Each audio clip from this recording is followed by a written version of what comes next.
Paolo Avellino pinagkaguluhan sa isang pageant.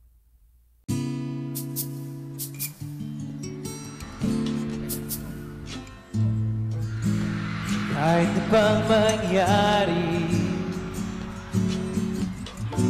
Oh, I have to say this. Naisip ko lang ngayon. We're talking about K. Etong guest performer natin, may K rin sa puso niya.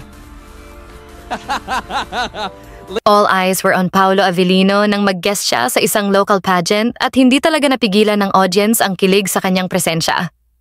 Lalo pang naging espesyal ang gabi nang bigla siyang kumanta habang rumarampa ang mga kandidata sa kanilang evening gown segment.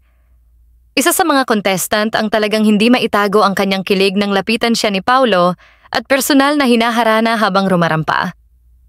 Mapapansin ang kanyang hindi mapigilang ngiti at halos ma-out of focus sa moment dahil sa unexpected na gesture ng aktor. Hindi rin nagpahuli ang audience na todo sigaw at palakpak sa bawat nota at pagngiti ni Paolo. Tila naging concert bigla ang pageant dahil sa mainit na pagtanggap sa kanya ng lahat ng nanonood. Naging masaya rin ang mga kulitan moments backstage. Si Robby Domingo naman na host ng event ay nagbiro pa on-cam at sinabing, "Lagot ka kay Kim Chiu pag uwi mo," na agad namang tinawanan ng crowd.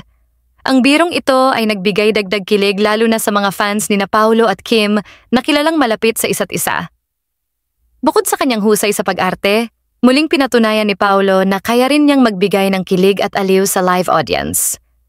Maraming netizens ang agad nag-post ng clips ng kanyang performance at moments sa social media, dahilan para mag-trending ang event. Sa kabuuan, naging isang hindi malilimutang gabi ito para sa mga kandidata, audience, at syempre, kay Paolo Avellino na muling pinatunayan kung bakit isa siya sa mga pinakahinahangaan sa industriya. Anong masasabi ninyo sa balitang ito?